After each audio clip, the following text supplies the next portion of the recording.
салом дӯстон, ин Нокаут TG аст. Дар ин ҷо мо дар бораи хабарҳои нав аз ҷаҳони ММА гап мезанем. Ман ин хабарҳоро беэҳтимол тоза мешуморам. Баъд аз тамошо шумо худатон хулосаатонро бароред. Раҳмати калом ба он нафароне ки дар соҳаи эҷодиёт дастгирӣ мекунанд. Ссилка дар зери видео. Шумо вақти кам доред. Мо инро қадр мекунем. Биен шурӯъ мекунем. Рафтем.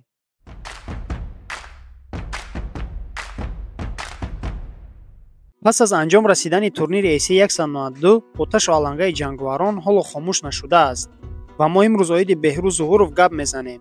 Беҳрӯз Зуҳуров пас аз ғолибияти худ аллакай дар фикри набарди навбатиаш аст. биен якҷоя суханони Беҳрӯзро гӯш мекунем. роҳбарони созмон агар зид набошанд, мехостам бо Энрике Барзола дар охири сол ҷанг кунам. ҳамчунин дар ин бора биен суханони муовини президенти ACA Асланбек Бадаевро гӯш мекунем. ин як муҳорибаи хуб буд ва раунди аввал ҳақиқатан дурахшон буд. Беҳрӯз Зуҳуров чанд бор дар канори ба охир расонидани набард ҳам буд. ман тааҷҷуб кардам, ки ӯ ҳатто бо Мурод низ гӯштингирӣ кард. дар ҳолати росто маълум аст, ки рақибонашро пора-пора мекунад, аммо ин дафъа гӯштингирӣ ҳам кард. хеле хуб омода шуда буд. бо мақсади ғалаба ба октагон баромада буд. маълум буд. ман фикр мекунам, ин беҳтарин муборизаи Беҳрӯз дар лигаи ACA аст. ҳозир Беҳрӯз бо суръат хеле аъло дар ташкилот қадам гузошта истодааст. ба айни ҳол ӯ омода аст бо рақибҳои ҷиддӣ мубориза барад.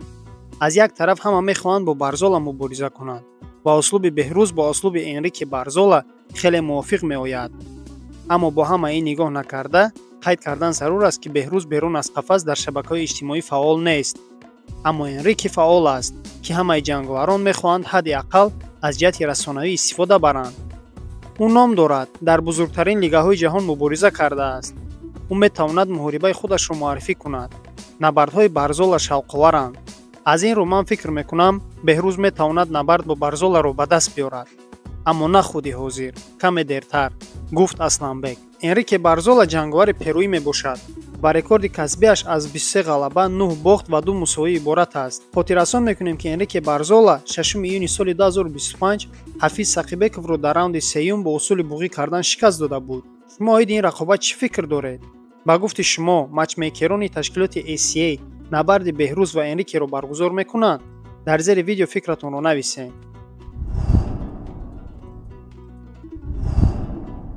ба Ҳамза Чимаев дар Гурҷистон боз як мошини қиматбаҳо Ferrari 296 GTB тӯҳфа карданд.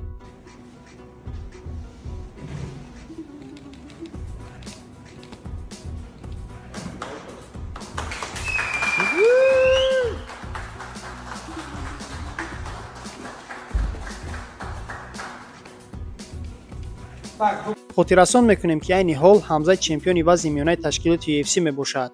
гуфтушунидҳо меравад, ки Насруддин Имомов шояд бо Ҳамзат набард гузаронад.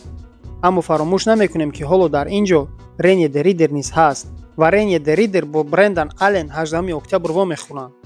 инҳо буданд хабарҳои нав аз ҷаҳони ММА. дар ҳамин ҷо бошад мо видеои имрӯзаро ба охир мерасонем. пайгири шабакаи Нокаут TG бошед, зеро мо ҳама рӯза хабарҳои навро аз ҷаҳони ММА пешкаш шумо мегардонем. боқӣ тансияту хонаобод бошед. то видеои навбатӣ, хайр.